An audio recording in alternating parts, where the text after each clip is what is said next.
ባህር በር እናገኛለን በቦሌም ሆነ በባሌ እንደተባለው ግን አይቀርም። ይህ የጠቅላይ ሚኒስትሩና የፊልድ ማርሻሉ ንግግር የሚጠቁመው ኢትዮጵያ ምን ያህል ለባህር በር ፍላጎት እንዳላት ነው። የኢትዮጵያ አጀንዳ ከቅርብ ጊዜ ወዲህ በቀይ ባህር ፍላጎት የተቃኘ በይገባኛል ጥያቄ የተቀነበበ በአጀንዳ ሰጪነት የተለካ ነው። እነ ሰማይ ጠሪዎቹ ከ3 አስርት ዓመታት በፊት ኤርትራን ከነወደቧ አስገንጥለው መተንፈሻ ያሳጧት ሀገር አሁን 130 ሚሊዮን ሕዝብ ጉሮሮ ይፈልጋልና ከቀይ ባህር ጋር አገናኙኝ፣ አወዳጁኝ የምትል ሀገር ሆናለች። ይህ አንዱ ኢትዮጵያ ድል አደርግበታለሁ ብላ ውጥን ያዘችበት አጀንዳ ነው።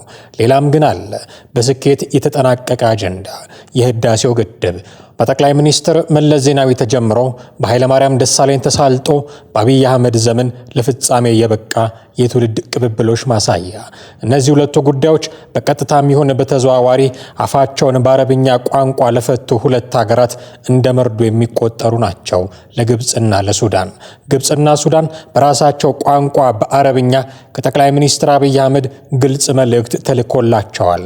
ግብፅና ሱዳን ከኢትዮጵያ ጋር ያላቸው የጂኦፖለቲካዊ ውጥረት በዋናነት በታላቁ የኢትዮጵያ ህዳሴ ግድብና በተያያዥ የድንበር ጉዳዮች ላይ ያተኩራል። ግጭቶቹ ታሪካዊ፣ ህጋዊና ስትራቴጂካዊ መነሻዎችም አሏቸው። በአባይ ውሃ ክፍፍልና የታሪካዊ መብት ጥያቄ ዙሪያ የግብፅ አቋም እንደ አውሮፓውያኑ አቆጣጠር በ1929ና በ1959 የተፈረሙትን የታሪካዊ መብት ስምምነቶች ይከበሩ የሚል ነው። እነዚህ ስምምነቶች ለግብፅና ለሱዳን ከፍተኛ የውሃ ድርሻ የሚሰጡ ሲሆን ኢትዮጵያን ግን አያካትቱም።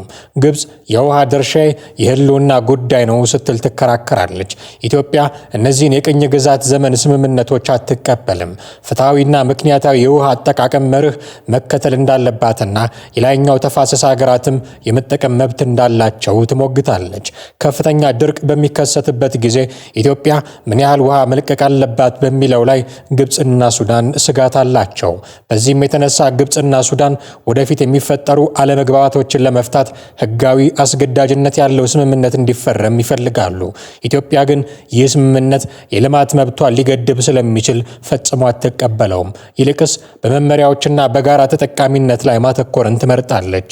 ሱዳን በአንድ በኩል ከግድቡ የምታገኘውን የኤሌክትሪክ ኃይልና የጎርፍ መከላከል ጥቅሞች ብትፈልግም፣ በሌላ በኩል ግን የግድቡ ደህንነትና የውሃ ፍሰት መዛባት በራሷ ግድቦች ላይ የሚያመጣውን ተጽዕኖ ትሰጋለች። ይህም አቋሟ በየጊዜው እንዲቀያየር ያደርገዋል። ግብፅ በምስራቅ አፍሪካና በአባይ ተፋሰስ ላይ ያላትን የበላይነት ለማስጠበቅም ትጥራለች። ከሱዳን ጋር በተደጋጋሚ ጊዜ ወታደራዊ ስምምነቶችን በማድረግ በኢትዮጵያ ላይ ዲፕሎማሲያዊ ጫና ለመፍጠርም ትሞክራለች። ከግድቡ ሌላ በኢትዮጵያና በሱዳን መካከል ባለው የአልፋሽጋ ለም መሬት ላይ የይገባኛል ጥያቄም አለ።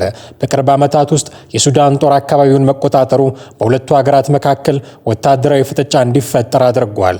ይህ ጉዳይ ከግድቡ ድርድር ጋር ተዳምሮ ግንኙነቱን ይበልጥ ውስብስብ አድርጎታል። የኢትዮጵያ መንግስት በተቃዋሚዎቹ ዘንድ ተደጋጋሚ ትችቶችን ከሚያስተናግድባቸው ጉዳዮች መካከል አንዱና ዋነኛው ነው። ይህ በሱዳን በኩል ያለው ድንበር ጉዳይ። አልፋሽጋ ኢትዮጵያና ሱዳንን የሚያዋስን በለምነቱ የተመሰከረለት የገበሬዎች ተወዳጅ መሬት ነው። ይህን መሬት የሱዳን ጦር ደጋግሞ እየጣሰ ገበሬዎችን ሲያፈናቅልና ድንበር ሲወርስ እንዴት ዝም ይባላል ነው የሚሉት ተቃዋሚዎቹ። ታዲያ እንዲህ አይነት ታሪካዊ ቁርሾ ከኢትዮጵያ ጋር ያላቸው ሁለቱ ሀገራት የረመዳን ጾም መድረሱን ተከትሎ በተጻፈ የእንኳን አደረሳችሁ መልእክት በቀጥታም ባይሆን ግልባጩ እንዲደርሳቸው ተደርጓል። ጠቅላይ ሚኒስትር አብይ አህመድ ባልተለመደ መልኩ በአረብኛ ቋንቋ ባስተላለፉት መልእክት ላይ አባይ ሁሉም በእኩልነትና በፍትህ ሊጠቀምበት የሚገባ መለኮታዊ ስጦታ መሆኑንና ለትብብር ድልድይ እንጂ ለግጭት አውድማ መሆን እንደሌለበት አብራርተዋል።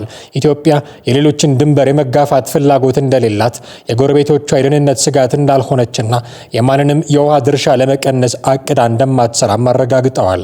የባህር በር የማግኘት ፍላጎት በሰላማዊና ተፈጥሯዊ የህዝብ ቁጥር መጨመር ምክንያት አስገዳጅ የሆነ የህልውና ጉዳይ መሆኑ እንዲሁም የጎረቤቶችን ሉዓላዊነት የማይነካ የትብብር ጥሪ መሆኑንም ገልጸዋል።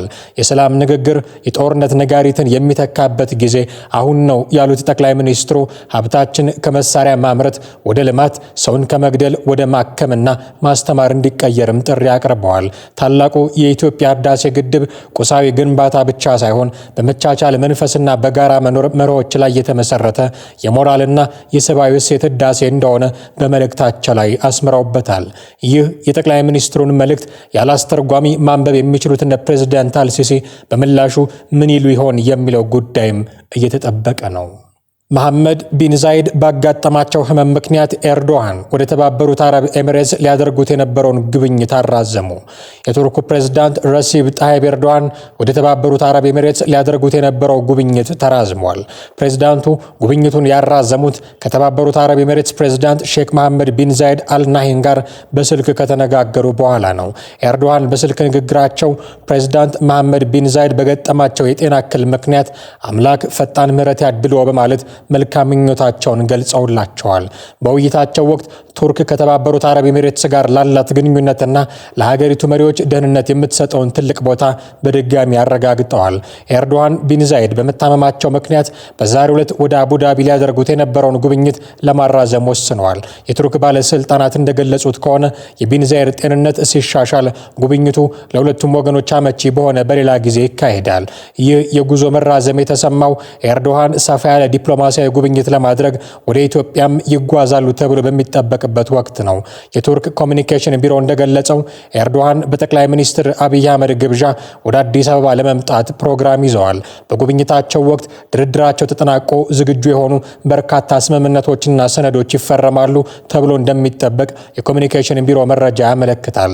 የኤርዶሃን ጉብኝት የታቀደው ቱርክ በአፍሪካ ቀንድና በገልፍ ቀጠና የምታደርገውን ዲፕሎማሲያዊና ኢኮኖሚያዊ ተሳትፎ እያሰፋች ባለችበት ወቅት ነው። በተጨማሪም ጉብኝቱ የሚካሄደው በጎረቤት ሀገር ሱዳን ባለው ወቅታዊ ሁኔታ ምክንያት ቀጠናዊ ትኩረት በከፍተኛ ሁኔታ በጨመረበት ወቅት ነው። የአማራ ፋኖና ህወሓት በመሬት ይገባኛል በተለይም በወልቃይትና ራያ እጅግ የሻከረ ግንኙነት እያላቸው እንዴት አብሮ ስለመስራት አሰቡ? ይህ የብዙዎች ጥያቄ ነው። በተለይም ከሁለቱም ወገን የሆኑ ሰዎች በዚያ ምድር ቀውጢ በነበረችበት የሰሜኑ ጦርነት ወቅት ይደረጉ የነበሩ ንግግሮች እንዳልተነገሩ ተቆጥረው አሁን የከክልል ከክልል ፖለቲካ ውስጥ መግባታቸው ብዙዎችን እያነጋገረ ነው።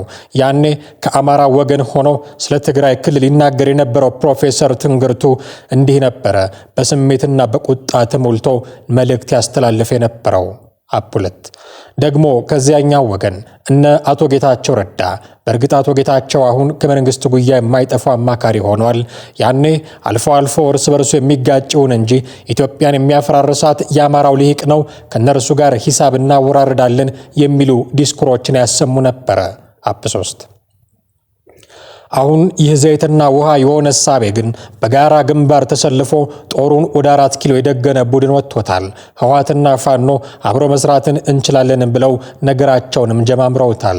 በፖለቲካ ሳይንስ የጋራ ጠላት መኖር የማይስማሙ ኃይሎችን ለአጭር ጊዜ ሊያጣምር ይችላል።